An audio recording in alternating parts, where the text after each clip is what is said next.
Baik, di video kali ini saya akan menjelaskan bagaimana cara kita mengecek sebuah diode ya. Apakah diode tersebut masih bagus, rusak ataupun bocor. Saya sudah menyediakan beberapa jenis diode yang sering kita temukan dalam perangkat elektronik. Oke, langsung saja. Yang pertama, ini kita arahkan posisi saklar ke arah 1K atau 10K untuk skala ohmmeter ya. Saya pakai ampermeter analog. Kemudian kita atur ini jarumnya biar menunjukkan angka 0. Setelah itu kita cek sebuah dioda, misalnya yang pertama ini adalah dioda silikon. Dioda jenis ini banyak sekali terdapat pada rangkaian seperti catu daya ataupun power supply.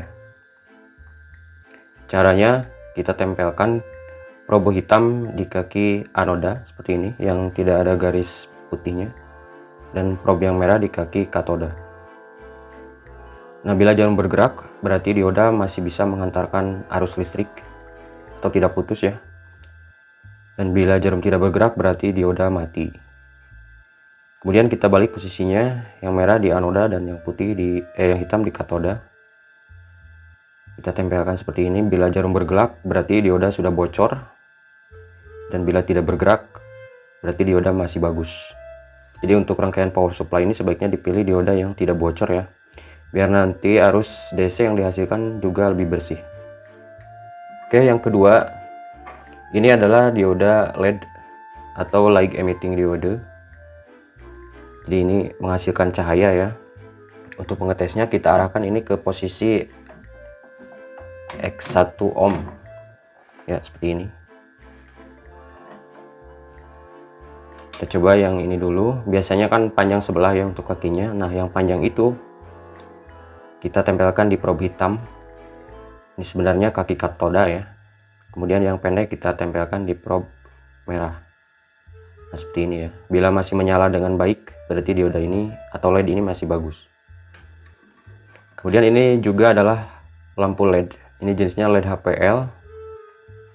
Nah, di sini biasanya ada keterangan kutub negatif dan positifnya. Untuk positifnya kita tempelkan di probe hitam. Kemudian yang negatifnya di probe merah. Ya, seperti ini. Nah, jadi untuk ampermeter analog itu sebenarnya yang hitam ini yang mengalirkan arus positif ya. Sementara yang ini arus negatif, seperti itu. Jadi kebalik. Kemudian selanjutnya ini adalah diode Schottky ya, atau diode power supply tegangan tinggi. Biasanya itu terdapat di rangkaian switching power supply seperti itu, di power supply komputer maupun di televisi. Ini bentuknya mirip transistor, dan biasanya di sini di bodinya itu ada keterangan seperti ini ya. Jadi ini dua buah diode yang disatukan untuk penyiar trafo CT pada switching power supply seperti itu. Jadi sama seperti halnya dioda silikon, yang hitam ini kita tempelkan di anoda. Nah, biasanya yang tengah ini adalah pertemuan antara dioda yang disatukan tadi. Kita tes seperti ini. Nah, bila jarum bergerak berarti dioda masih jalan ya, tidak putus. Kemudian yang satunya lagi ke kaki tengah. Nah, seperti itu. Ini masih bagus. Namun kita balik posisinya sekarang. Kalau misalnya jarum bergerak berarti sudah bocor ya. Seperti ini. Atau kita ubah ini posisinya di yang lebih besar biar kelihatan kalau bocornya banyak, seperti itu. Nah, ini tidak bocor ya.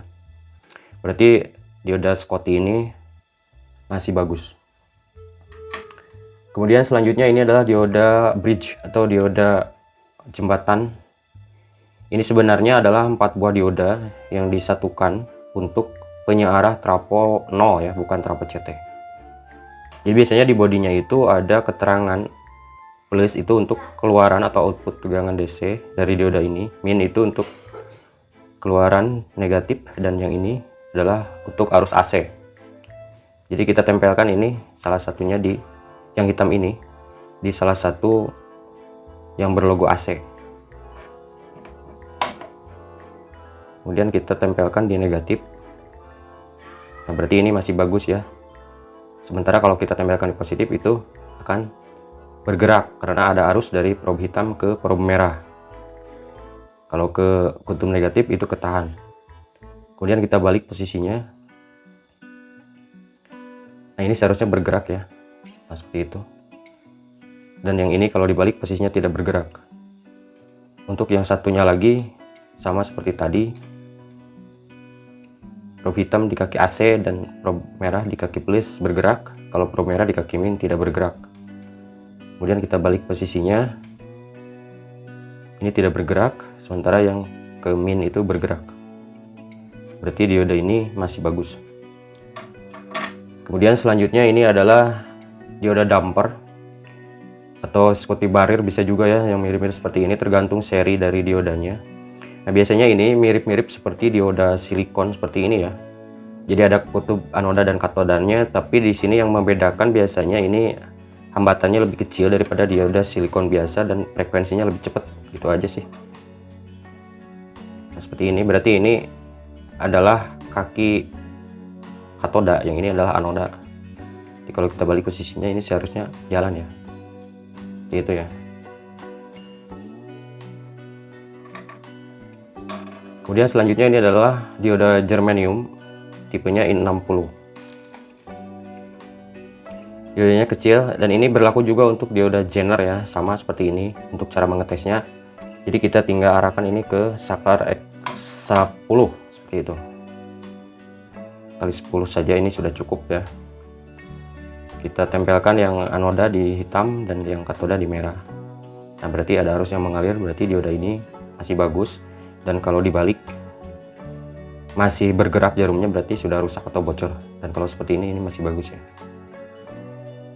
Baik, untuk dioda jenis lainnya misalnya dioda varaktor dan sebagainya itu sama-sama mengetesnya. Jadi kalau misalnya dibulak-balik jarum bergerak berarti bocor, dan kalau salah satunya saja yang bergerak berarti dioda masih bagus ya, seperti itu.